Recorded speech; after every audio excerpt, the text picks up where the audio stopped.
Good morning, students. In this lecture, we are going to discuss about the muscle relaxant and the neuromuscular blocking agent. देखिए हम लोग इसमें peripherally acting muscle relaxant के बारे में पढ़ेंगे, डिस्कस करेंगे और उसके बाद फिर हम लोग न्यूरोमस्कुलर ब्लॉकिंग एजेंट के बारे मतलब दोनों में क्लासिफिकेशन में ही आता है। देखिए ये पेरिफेरली एक्टिंग होता है और एक सेंट्रल एक्टिंग मसल रिलैक्सेंट होते हैं। तो हम लोग इसमें पेरिफेरली एक्टिंग पढ़ेंगे और जो सेंट्रल एक्टिंग है उसके बारे में हम आगे डिस्कस करेंगे, ठीक है। तो देखिए सबसे पहले ये जानते हैं कि मसल रिलैक्सेंट होते क्या है। मसल रिलैक्सेंट नाम ही बता रहा है जो मसल को रिलैक्स करता हो, ठीक है। जैसे आप देखो कि कॉन्ट्रैक्शन होने की वजह से ये रिलैक्स इसलिए किया जाता है क्योंकि पैरालिसिस करना हो ताकि कोई मूवमेंट ना हो, ठीक है। तो ये skeletal muscle relaxants are the drug that act peripherally at neuromuscular junction और मसल फाइबर। जो पेरिफेरल होते हैं वो कहाँ पे एक्ट करते हैं, न्यूरोमस्कुलर जंक्शन पे या मसल फाइबर पे करते हैं, मसल से जो होते हैं उस पे जाके एक्ट करते हैं। और जो सेंट्रली एक्टिंग होते हैं वो सेरेब्रोस्पाइनल एक्सिस पे करते हैं, मतलब कि सीएनएस पे करते हैं। और जो पेरिफेरल होते हैं वो सीएनएस को छोड़ के न्यूरोमस्कुलर जंक्शन पे वर्क करते हैं, ठीक है। क्यों? To reduce the muscle tone and to cause paralysis. मतलब ये कॉन्ट्रैक्शन को कम करता है ताकि मूवमेंट रुक जाए, पैरालिसिस कर देता है ताकि मूवमेंट, जैसे कहीं ऑपरेशन होने वाला हो, ठीक है, तो उस केस में इसका यूज, या फिर एनेस्थेसिया दिया जा रहा है तो उस केस में इसका यूज किया जाता है ताकि ये क्या करे, मूवमेंट को रोक दे, पैरालिसिस कर दे, ताकि आसानी से कोई भी हम ऑपरेशन या कुछ भी हो रहा तो उसको आसानी से हम कर ले, यानी कॉन्ट्रैक्शन को। या फिर अगर ज़्यादा कॉन्ट्रैक्शन हो रहा है, जैसे टेटनस में बहुत ज़्यादा कॉन्ट्रैक्शन हो जाता है, तो उस केस में इसका यूज किया जाता है ताकि बॉडी को पूरा रिलैक्स कर दे, ये मसल्स को रिलैक्स कर दे, ठीक है। तो इसका क्लासिफिकेशन देखिए, तो फर्स्ट आता है न्यूरोमस्कुलर ब्लॉकिंग एजेंट, जो न्यूरोमस्कुलर जंक्शन को ब्लॉक करता है। तो इसमें दो होता है, नॉन डिपोलराइजिंग जिसको कॉम्पिटिटिव बोलते हैं, और एक होता है डीपोलराइजिंग। तो नॉन डिपोलराइजिंग में लॉन्ग एक्टिंग होता है, जिसका जो प्रोटोटाइप ड्रग है लॉन्ग एक्टिंग का वो डी ट्यूबोक्यूरेनिन होता है। फिर पैंक्यूरियम, डॉक्साक्यूरियम, पाइपेक्यूरोनियम इंटरमीडिएट एक्टिंग में होता है। मतलब ये उसके ड्यूरेशन ऑफ एक्शन के हिसाब से इसको डिवाइड किया गया है, जो ज़्यादा देर तक वर्क करता है, इंटरमीडिएट और शॉर्ट एक्टिंग होता है। फिर डीपोलराइजिंग ब्लॉकर्स, ये सक्सिनाइलकोलाइन हो गया, ठीक है, डिगामोथोनियम हो गया। और डायरेक्टली एक्टिंग होते हैं ये डेंट्रोलिन सोडियम या फिर क्विनिन होते हैं, ठीक है। तो ये आपका मसल रिलैक्सेंट का ये क्लासिफिकेशन हो गया, उसी में ये आता है न्यूरोमस्कुलर ब्लॉकिंग एजेंट। तो सबसे पहले हम इसमें डिस्कस करेंगे न्यूरोमस्कुलर ब्लॉकिंग एजेंट्स क्या होते हैं, ठीक है। तो न्यूरोमस्कुलर ब्लॉकिंग एजेंट्स होते क्या हैं? Drugs that interrupt transmission of nerve impulses at the skeletal neuromuscular junction. ऐसे ड्रग जो न्यूरोमस्कुलर जंक्शन जो होता है, न्यूरोमस्कुलर जंक्शन क्या होता है, जहाँ पे न्यूरॉन और मसल्स मीट करते हैं, उस जंक्शन को हम बोलते हैं न्यूरोमस्कुलर जंक्शन। तो ये क्या करता है ड्रग, उस ट्रांसमिशन, जैसे कोई मैसेज आ रहा तो उसको वहीं पे ब्लॉक कर देता है, उसको आगे बढ़ने नहीं देता है, उसको हम क्या बोलते हैं, न्यूरोमस्कुलर ब्लॉकिंग एजेंट्स बोलते हैं, ठीक है। तो हम अगर सबसे पहले हम ये देखते हैं कि नॉर्मल जो कॉन्ट्रैक्शन होना रहता है स्केलेटल में, जो मसल्स में, वो कैसा होता है। फिर हम इसके न्यूरोमस्कुलर ब्लॉकिंग एजेंट के मैकेनिज्म ऑफ एक्शन को हम समझेंगे। तो पहले हम नॉर्मल समझते हैं कि ये कॉन्ट्रैक्शन होता कैसा, हमारे बॉडी में नॉर्मल फिजियोलॉजी क्या होता है कॉन्ट्रैक्शन का। तो देखिए यहाँ पर ये आपको न्यूरॉन का एंड पॉइंट दिख रहा होगा, ठीक है। उसके बाद ये देखिए, ये बहुत सारे बंडल्स जो दिख रहे हैं, ये असल में आपका स्केलेटल मसल्स का बंडल है, ठीक है। तो देखिए ये मोटर न्यूरॉन है, यानी मोटर न्यूरॉन यानी ये ब्रेन से कोई मैसेज लेकर आ रहा है, यानी स्केलेटल ये मसल्स जो रहता है इसको आपको मैसेज लेकर आ रहा है कि इसको कॉन्ट्रैक्ट करना है, ठीक है। तो अब देखिए यहाँ पर मायोफाइब्रिल्स होते हैं और इस बंडल ऑफ मायोफाइब्रिल्स को हम बोलते हैं मसल फाइबर। तो यहाँ पर ये न्यूरॉन और मसल दोनों मीट कर रहे हैं, तो इसीलिए हम इसको न्यूरोमस्कुलर जंक्शन बोलते हैं। देखिए इसको इनलार्ज करके अगर दिखाया गया तो देखिए ये आपका न्यूरॉन हो गया, यहाँ पर ये न्यूरॉन हो गया, और यहाँ से ये मसल्स का आउटर लेयर हो गया, ये पूरा का पूरा मसल हो गया, और ये आपका मायोफाइब्रिल्स हो गया। तो देखिए नॉर्मल क्या होता है, जब कोई मैसेज आता है, इस न्यूरॉन से कोई मैसेज आया, कोई एक्शन पोटेंशियल आता है, तो यहाँ पर एसिटाइल कोलिन जो होता है वो रिलीज होता है। एसिटाइल कोलिन रिलीज होता है तो मसल्स के जो मेम्ब्रेन होता है, जिसको हम सार्कोलेमा बोलते हैं, ये देखिए न्यूरोमस्कुलर जंक्शन हो गया क्योंकि ये न्यूरॉन या मसल मिल रहा है। तो सार्कोलेमा पे यहाँ पर क्या होता है, ये निकोटिनिक रिसेप्टर होता है जिसको हम NM रिसेप्टर बोलते हैं, ठीक है। तो ये एसिटाइल कोलिन आके देखिए यहाँ पर इससे बाइंड कर लिया, इससे जैसे ही बाइंड करेगा तो सोडियम ये आयन चैनल रहता है, ये ओपन हो जाता है और सोडियम आयंस अंदर आ जाते हैं। सोडियम आयंस अंदर आते हैं तो यानी action potential generate, muscular action potential generate, यानी मसल के अंदर एक्शन पोटेंशियल जनरेट हो जाता है। तो ये पोटेंशियल जो होता है धीरे धीरे ये टी ट्यूब्यूल्स जो रहते हैं मसल्स के अंदर, वो उसको होते हुए ये एक्शन पोटेंशियल और आगे आता है। ठीक है, जब आगे आता है तो यहाँ पर इसको, जब ये एक्शन पोटेंशियल यहाँ सार्कोप्लाज्मिक रेटिकुलम में पहुँचता है तो यहाँ पर जब ये एक्शन पोटेंशियल आता है तो यहाँ पर कैल्शियम आयन का रिलीज हो जाता है, और ये कैल्शियम आयन रिलीज आके ये मायोफाइब्रिल्स जो लाइट चेन और हेवी चेन होते हैं, एक्टिन और मायोसिन, उससे बाइंड करते हैं और यहाँ पर इनका कॉन्ट्रैक्शन हो जाता है। तो ये नॉर्मल फिजियोलॉजी होता है। तो इसको अगर हम सिंपल सा देखना चाहें कि ये वर्क कैसे करता है, सिंपल सा, ये एसिटाइलकोलिन रिलीज हुआ, निकोटिनिक रिसेप्टर से बाइंड हुआ, यहाँ पर एक्शन पोटेंशियल जनरेट हुआ टी ट्यूब्यूल को होते हुए, फिर कैल्शियम आयन का यहाँ से रिलीज होता है और यहाँ पर नॉर्मल कॉन्ट्रैक्शन होता है। ये आपका नॉर्मल फिजियोलॉजी हो गया।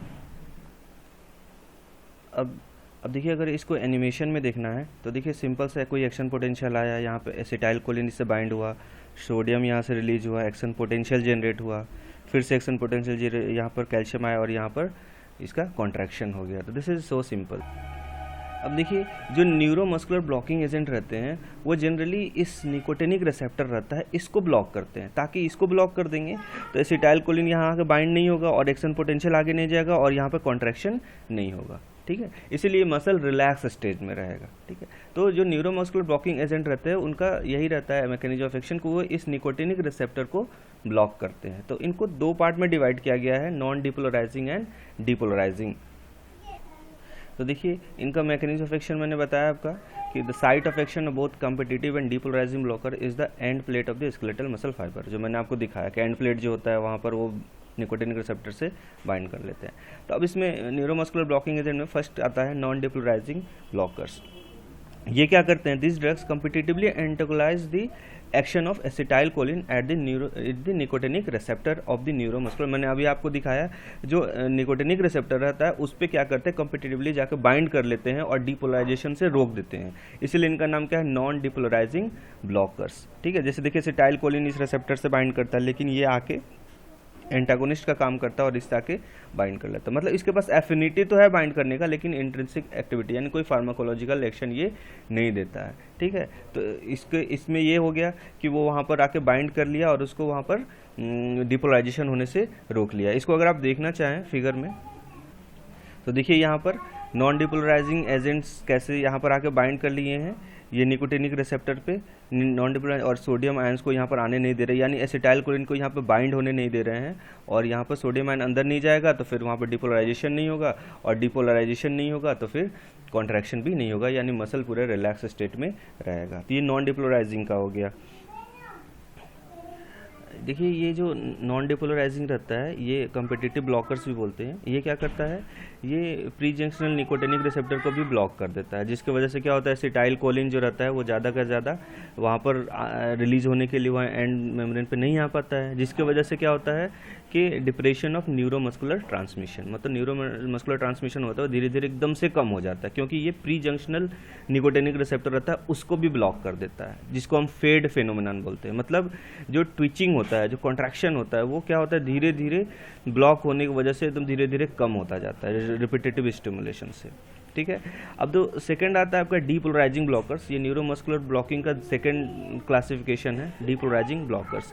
तो देखिए ये क्वाटर्नरी अमोनियम कंपाउंड होते हैं जैसे सक्सिनाइलकोलाइन हो गया। ठीक है, ये क्या होता है, ये it act as a partial agonist, ये पार्शियल एगोनिस्ट एक्ट करता है वहाँ पर निकोटिनिक रिसेप्टर के पास और ये एसिटाइलकोलिन स्टेज से ये डिग्रेड नहीं होता है, जिसकी वजह से इसका एक्शन बहुत ही ज़्यादा बढ़ जाता है। ठीक है, तो अब देखिए, अब जैसे मान लीजिए कि ये जाके पहले वहाँ बाइंड किया, बाइंड करने के बाद ये डिग्रेड नहीं होता है, जिसकी वजह से क्या होता है कि बहुत देर तक डीपोलराइजेशन हो जाता है, वहाँ पर बहुत देर तक डीपोलराइजेशन होता है, जिसकी वजह से इनिशियल फैसिकुलेशन एंड फ्लैसिड पैरालिसिस होता है। फैसिकुलेशन मतलब क्या होता है कि थोड़े देर के लिए कॉन्ट्रैक्शन होता है, क्योंकि ये देखिए एगोनिस्ट का काम किया, वहाँ जाकर बाइंड करेगा, सोडियम आयन अंदर चला जाएगा और क्या होगा कि वहाँ पर थोड़ी देर के लिए कॉन्ट्रैक्शन हो जाएगा। ठीक है। लेकिन फिर क्या हो जाता है, बहुत देर तक डिपोलराइजेशन होने की वजह से क्या होता है कि ये फ्लैसिड पैरालिसिस हो जाता है, मतलब कि मूवमेंट एकदम से रुक जाता है, लूज पैरालिसिस हो जाता है, जिसको हम बोलते हैं फेज 1 ब्लॉक। ये रैपिड इन ऑनसेट होता है। अब देखिए, अब प्रोलॉन्ग्ड या बार बार एक्सपोजर होने की वजह से क्या होता है, वो रिसेप्टर होता है वो डिसेंसिटाइज हो जाता है। मतलब डिसेंसिटाइज मतलब कि एसिटाइल कोलिन के बाइंड होने से भी वो अपना असर नहीं दिखाता है, जिसको हम बोलते हैं फेज 2 ब्लॉक बोलते हैं। ठीक है, ये बहुत ही स्लो होता है, ठीक है, जो कि नॉन डिपोलराइजिंग ब्लॉकर की तरह होता है। ठीक है, तो ये डिपोलराइजिंग ब्लॉकर्स का मैकेनिज्म ऑफ एक्शन सिंपल सा है कि पहले ये एगोनिस्ट का काम करता है, पार्शियल एगोनिस्ट का, तो जाकर बाइंड करता है, जिसकी वजह से शुरू में फेसिकुलेशन यानी कॉन्ट्रैक्शन देखने को मिलता है, क्योंकि सोडियम आयन अंदर चला जाता है। लेकिन ज़्यादा देर तक ये डिपोलराइजेशन होने की वजह से, अब क्योंकि ये तो एसिटाइल कोलिनेस्टरेज से ये डिग्रेड नहीं हो पाता है, तो बहुत देर तक डिपोलराइजेशन होने की वजह से फ्लैसिड पैरालिसिस हो जाता है, जिसको हम फेज 1 ब्लॉक बोलते हैं। फिर क्या होता है, बार बार उसको वो करने की वजह से, डिपोलराइजेशन करने की वजह से क्या होता है, रिसेप्टर डिसेंसिटाइज्ड हो जाता है और एसिटाइल कोलिन उस पर बाइंड नहीं हो पाता है, और जिसकी वजह से डिपोलराइजेशन भी रुक जाता है, जिसको हम बोलते हैं फेज 2 ब्लॉक, जो कि नॉन डिपोलराइजेशन की तरह होता है। अब इसका फार्माकोलॉजिकल एक्शन देखा जाए, मतलब अलग अलग ऑर्गन पे क्या असर पड़ता है, तो स्केलेटल मसल को मेनली ये तो ब्लॉक करने के लिए होता है, न्यूरोमस्कुलर ब्लॉकिंग एजेंट होते हैं, तो ये फ्लैसिड पैरालिसिस करता है, मतलब लूज पैरालिसिस करता है वहाँ पे। फिर क्या होता है कि कम्पिटिटिव ब्लॉकर्स जो होते हैं, तो ये इनका एक वो होता है कि ये मसल्स को कैसे पैरालिसिस करते हैं। तो सबसे पहले जो होता है आई मसल्स को पैरालिसिस करते हैं, फिर neck muscle, facial muscle, hands, feet, limbs, trunk and finally the respiratory muscle, यानी इंटरकोस्टल मसल जिससे हम ब्रीदिंग करते हैं, या फिर डायफ्राम, उनको जाके ये क्या करते हैं, पैरालिसिस करते हैं। और जो रिकवरी होता है वो रिवर्स वे में होता है, मतलब कि पहले डायफ्राम सही होगा, फिर इंटरकोस्टल मसल, फिर ट्रंक, फिर लिम्स, ऐसे रिवर्स वे में इनका रिकवरी होता है। ठीक है, और क्या होता है कि ये जो डी ट्यूबिकुलिन यानी कॉम्पिटिटिव ब्लॉकर्स जो होते हैं, ये गैंग्लियोनिक ब्लॉकेट भी करते हैं। गैंग्लियोनिक ब्लॉकेट क्यों करते हैं, हम जानते हैं कि ऑटोनोमिक गैंग्लिया पे भी निकोटिनिक रिसेप्टर रहता है, तो उसको भी ये ब्लॉक कर देते हैं। और ये हिस्टामिन रिलीज, ये one of the most side effect of this group is that they causes the histamine release, mast cells ये हिस्टामिन रिलीज करता है, जिसकी वजह से बहुत सारे इसका साइड इफेक्ट्स देखने को मिलता है। ठीक है, और ये बीपी भी बहुत ज़्यादा लो कर देता है। क्यों करता है, due to ganglionic blockade and histamine release, इसकी वजह से बहुत सारा ब्लड प्रेशर जो होता है वो लो हो जाता है। ठीक है, तो अब नेक्स्ट आता है गैंग्लियोनिक ब्लॉकेड और हिस्टामिन रिलीज की वजह से क्या होता है, बीपी लो कर देता है। ठीक है, और जो पैंक्यूरोनियम एंड वैक्यूरोनियम होता है, ये टैकीकार्डिया यानी इंक्रीज इन हार्ट रेट करता है। ठीक है, अब देखिए इसमें क्या होता है कि जो गैंग्लियोनिक ब्लॉकिंग एक्टिविटी है कम्पिटिटिव ब्लॉकर का, इसलिए इनको क्या होता है, ये पोस्ट ऑपरेटिव पैरालिटिक इलियस में भी इसका यूज किया जाता है। जैसे एब्डोमिनल ऑपरेशन के बाद क्या होता है कि इलियम में मूवमेंट नहीं होता, पैरालाइज हो जाता है, तो ये क्या करता है, ये गैंग्लियन को भी ब्लॉक करता है, जिसकी वजह से इसको भी यूज़ कर लिया जाता है, जाके उसमें पैरालिसिस जो होता है वो सही हो जाए। ठीक है, मतलब उसको पैरालिसिस करने के लिए यूज किया जाता है इसको। अब आता है सीएनएस में, तो ये क्या होता है, क्वाटर्निक कंपाउंड ब्लड ब्रेन बैरियर नहीं क्रॉस कर पाता, जिसकी वजह से सेंट्रल इफेक्ट इसमें नहीं होता है। ठीक है, अब इसका फार्माकोकाइनेटिक देखा जाए तो ये पोलर होते हैं बहुत ज़्यादा, तो इसीलिए सही से ओरली एब्जॉर्ब नहीं हो पाते हैं, क्योंकि ये सेल मेम्ब्रेन को हैवी मॉलिक्यूल रहता है, तो सेल मेम्ब्रेन को क्रॉस नहीं कर पाते हैं, और वॉल्यूम में डिस्ट्रीब्यूशन भी जिसकी वजह से बहुत कम होता है, और ब्लड ब्रेन बैरियर को भी क्रॉस नहीं कर पाते, इसलिए इनको ऑलवेज आईवी इंजेक्शन के थ्रू हम लोग देते हैं। अब देखिए डी ट्यूबिकुलिन जो कम्पिटिटिव न्यूरोमस्कुलर ब्लॉकिंग एजेंट होता है, इसका साइड इफेक्ट्स मेनली क्या होता है, ये हिस्टामिन रिलीज करता है, जिसकी वजह से हाइपोटेंशन होता है, फ्लशिंग हो जाता है। फ्लशिंग मतलब कि वैसोडाइलेशन की वजह से बहुत ज़्यादा फेस में आप देखो किसी किसी को बहुत रेड दिखता है, जिस ड्यू टू वैसोडाइलेशन बहुत ज़्यादा ब्लड का फ्लो होने लगता है, जिससे रेड फेस हो जाता है, जिसको फ्लशिंग बोलते हैं। ब्रोंकोस्पाज्म भी कर सकता है ये, यानी कॉन्ट्रैक्शन ऑफ द ब्रोंक्यूल्स, जिसकी वजह से सिक्रेशन बहुत ज़्यादा बढ़ जाता है, रेस्पिरेटरी सिक्रेशन। ठीक है, लॉन्ग ड्यूरेशन ऑफ पैरालिसिस भी हो सकता है, इसीलिए आज के टाइम में ये डी ट्यूबिकुलिन जो होता है इसका ज़्यादा यूज़ नहीं करते हैं। अब सक्सिनाइल कोलिन ये जो रहता है ये डिपोलराइजिंग रहता है, इसका मेनली यूज़ क्यों करते हैं, हम ट्रैकियल ट्यूब को अगर पास करना हो तो उसके लिए हम लोग यूज़ करते हैं, क्योंकि ये बहुत ही रैपिड और बहुत ही कम टाइम के लिए ये पैरालिसिस करता है। इसका साइड इफेक्ट ये होता है कि ये मसल पेन, ब्लड प्रेशर और हार्ट रेट को चेंज, एरिथमिया कर सकता है, हिस्टामिन रिलीज भी करता है, हाइपरकैलेमिया भी करता है, और जो डेफिशिएंसी ऑफ ऑक्सीजन भी कर देता है। पैंक्यूरोनियम देखा जाए तो सिंथेटिक एजेंट रहता है, ये कॉम्पिटिटिव ब्लॉकर का एक टाइप होता है, लॉन्गर ड्यूरेशन ऑफ एक्शन होता है, स्टेमिनर, ये सब इसका प्रॉपर्टी है। इसमें 1 और 2 मार्क्स क्वेश्चन आपसे पूछा जा सकता है। डेक्साक्यूरोनियम हो गया, उसी तरह लॉन्ग ड्यूरेशन ऑफ हो गया, वैक्यूरोनियम हो गया इसमें। उसके बाद आप देखिए कि इसका थेरेप्यूटिक यूज क्या न्यूरोमस्कुलर ब्लॉकिंग एजेंट का, तो ये जनरल एनेस्थीसिया में भी यूज़ किया जाता है, क्योंकि मसल रिलैक्शन रहे, ऑपरेशन के वक्त में कॉन्ट्रैक्शन ना हो, इसलिए हम जनरल एनेस्थीसिया के साथ भी इसको हम लोग देते हैं।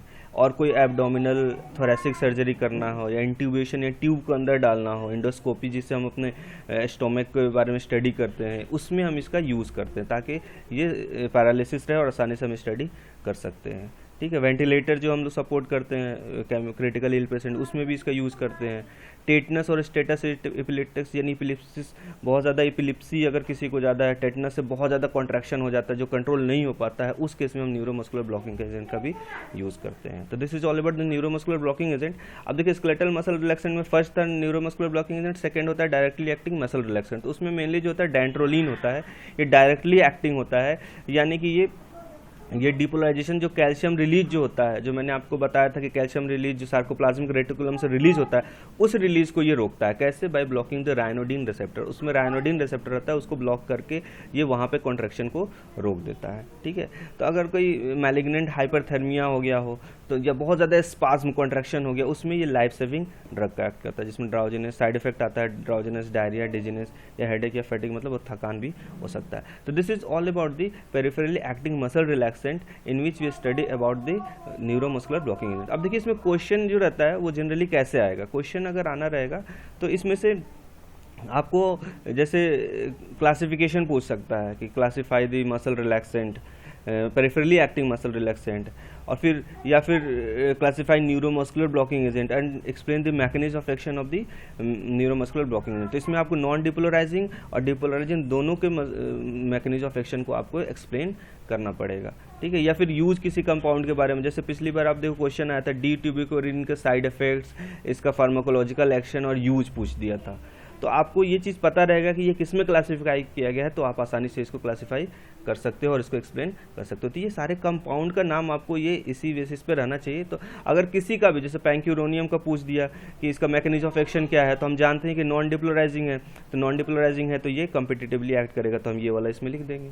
ठीक है, तो ये आपको कंपाउंड का नाम याद रहना चाहिए, ये किस में है। Thank you.